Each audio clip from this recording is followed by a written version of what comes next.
SK academy YouTube চ্যানেলে সবাইকে স্বাগত। আমি স্নেহাশিস খাটুয়া। যারা একাদশ শ্রেণীতে দর্শন বিষয় নেবে ভাবছো তাদের জন্য আমি দর্শন বিষয়ের নিউ সিলেবাস নিয়ে আজকে আলোচনা করব, সঙ্গে নাম্বার ডিভিশন নিয়েও আলোচনা করব, অর্থাৎ কোন অধ্যায় থেকে কত মার্কের কোশ্চেন তোমাদের আসবে। তোমরা সবাই জানো আমাদের একাদশ শ্রেণীর পরীক্ষা পদ্ধতি পরিবর্তন হয়েছে। এখন সেমিস্টার ওয়াইজ পরীক্ষা হবে তোমাদের। দেখো, ফার্স্ট সেমিস্টারে দর্শন বিষয়ের যে সিলেবাসগুলো আছে সেটা আমরা একটু দেখে নেব। দেখো, ফার্স্ট সেমিস্টারে দর্শনের দুটো ইউনিট আছে, ইউনিট 1 এবং ইউনিট 2। ইউনিট 1-এ আমাদের কি পড়তে হচ্ছে একবার দেখে নাও। ইউনিট 1-এ দেখো, ইন্ট্রোডাকশন টু ইন্ডিয়ান ফিলোসফি, অর্থাৎ ভারতীয় দর্শন সম্বন্ধে ধারণা। দেখো, ভারতীয় দর্শন অর্থাৎ আমাদের দর্শনের দুই ভাগে ভাগ করা যায়, এক ভারতীয় দর্শন আর পাশ্চাত্য দর্শন। ঠিক আছে, তো ভারতীয় দর্শনে কি কি নিয়ে পড়তে হচ্ছে দেখে নাও একবার। এক নম্বর অধ্যায় আছে দর্শন শব্দের অর্থ।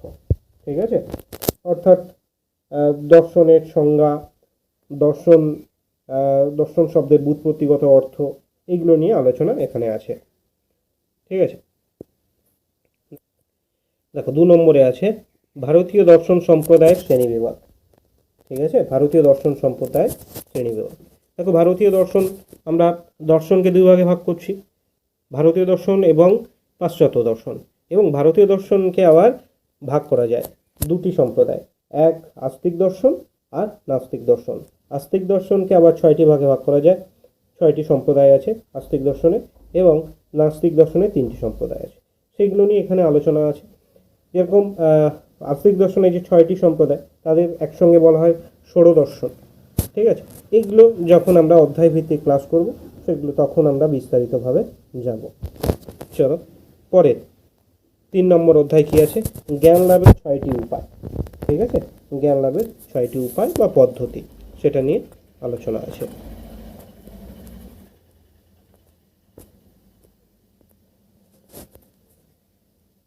চার নম্বর অধ্যায় একবার দেখে নাও। 4 নম্বর অধ্যায় চার্বাক কর্তৃক অনুমান প্রমাণ খণ্ডন। চার্বাক নাস্তিক দর্শন, চার্বাক সম্প্রদায় হচ্ছে নাস্তিক দর্শন। তিনি অনুমানকে প্রমাণ হিসাবে স্বীকার করেন না। তো কেন প্রমাণ হিসাবে স্বীকার করেন না সেটা এখানে আমাদেরকে জানতে হবে। ঠিক আছে, তা নিয়ে আলোচনা আছে। 5 নম্বর ন্যায়সম্মত প্রত্যক্ষের লক্ষণ। প্রত্যক্ষের লক্ষণ সম্পর্কে জানতে হবে। 6 নম্বর অধ্যায় দেখো, নির্বিকল্প এবং স্ববিকল্প প্রত্যক্ষের মধ্যে পার্থক্য। তোমাদের বলে রাখি, আমাদের এই চ্যানেলে দর্শন এবং সংস্কৃত বিষয়ে অধ্যায় ভিত্তিক ক্লাস আসতে চলেছে। তোমরা অবশ্যই আমাদের চ্যানেলটা সাবস্ক্রাইব করে রাখো। ঠিক আছে, চলো 7 নম্বর অধ্যায় কি আছে একটু দেখে নিই। 7 নম্বর অধ্যায় আছে ন্যায় দর্শনে অনুমান সম্পর্কে বক্তব্য। এই ন্যায় দর্শনে আরও দুটো যেগুলো করতে হবে, অনুমিতির লক্ষণ এবং পক্ষসাধ্য এবং হেতুর ধারণা, এগুলো সম্পর্কেও জানতে হবে। ন্যায় দর্শনে অনুমান সম্বন্ধে বক্তব্য, মানে এটা সম্পর্কে জানতে হবে, অনুমিতির লক্ষণ জানতে হবে এবং পক্ষসাধ্য এবং হেতুর ধারণা সম্পর্কে জানতে হবে। তাহলে ফার্স্ট সেমিস্টারে ইউনিট 1-এ কী কী আছে আমরা জানলাম। কী কী আছে আর একবার দেখে নিই। আচ্ছা, সঙ্গে আমি নাম্বার ডিভিশনগুলো বলে দিচ্ছি। দেখো, প্রথমে আছে এক দর্শন শব্দের অর্থ। প্রথম অধ্যায় আছে, এখান থেকে 2 মার্কে কোশ্চেন আসবে, অর্থাৎ এমসিকিউ 2 আসবে। আমরা সেমিস্টার 1-এ যা কোশ্চেন আসবে সব কিছুই এমসিকিউ, এখানে এসে কিউ বা বট কোশ্চেন আসবে না। সেমিস্টার 1-এ 40 মার্কের যে কোশ্চেন হবে তা সবই কি হবে, সবই হচ্ছে তোমার এমসিকিউ কোশ্চেন হবে। বুঝতে পেরেছ? ঠিক আছে, 2 নম্বর অধ্যায় দেখো, ভারতীয় দর্শন সম্প্রদায়ের শ্রেণী বিভাগ। এখান থেকে 3 নম্বরে এমসিকিউ আসবে। 3 নম্বর অধ্যায় কি আছে, জ্ঞান লাভের 6টি উপায় ও পদ্ধতি। এটা থেকে 3 নম্বরে এমসিকিউ আসবে।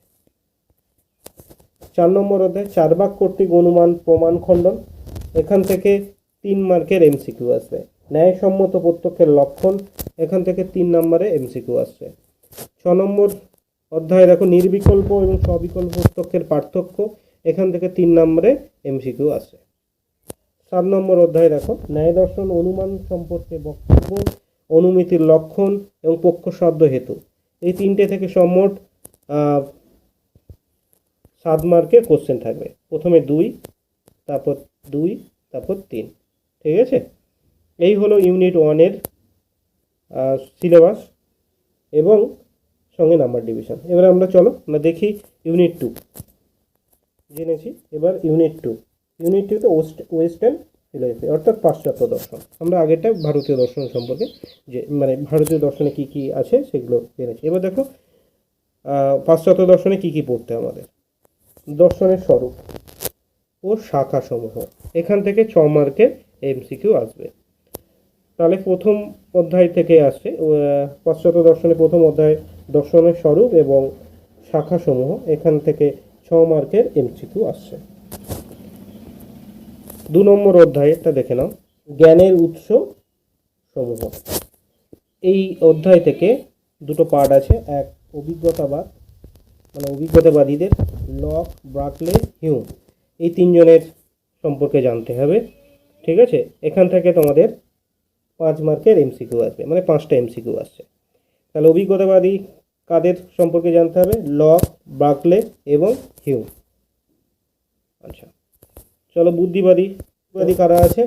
ডেকার্ট, স্পিনোজা এবং লাইবনিজ, এই তিনজন সম্পর্কে আমাদের জানতে হবে। তাহলে অভিজ্ঞতাবাদী তিনজন সম্পর্কে জানতে হবে, লক, ব্রাকলে এবং হিউম, এবং বুদ্ধিবাদী ডেকার্ট, স্পিনোজা এবং লাইবনিজ। ঠিক আছে, এই তিনজন অর্থাৎ 6 জন সম্পর্কে আমাদের জানতে হবে। এখান থেকে অভিজ্ঞতাবাদী থেকে 5 মার্কের এমসিকিউ এবং বুদ্ধিবাদী থেকে 5 মার্কের এমসিকিউ আসবে। ক্লিয়ার? এই হলো আমাদের সেমিস্টার 1-এর সম্মোট সিলেবাস, ইউনিট 1 এবং ইউনিট 2 সিলেবাস। তোমাদের কোথাও যদি বুঝতে অসুবিধা হয় অবশ্যই আমাকে কমেন্টে জানিও, আমি চেষ্টা করব তোমাদের প্রবলেমটাকে সলভ করার। এবং আমাদের এই চ্যানেলে সংস্কৃত এবং ফিলোসফি বিষয়ে অধ্যায় ভিত্তিক ক্লাস হবে, তোমরা অবশ্যই আমাদের চ্যানেলটা সাবস্ক্রাইব করে রেখো। ভালো থেকো সবাই, ভালো করে পড়াশোনা করো।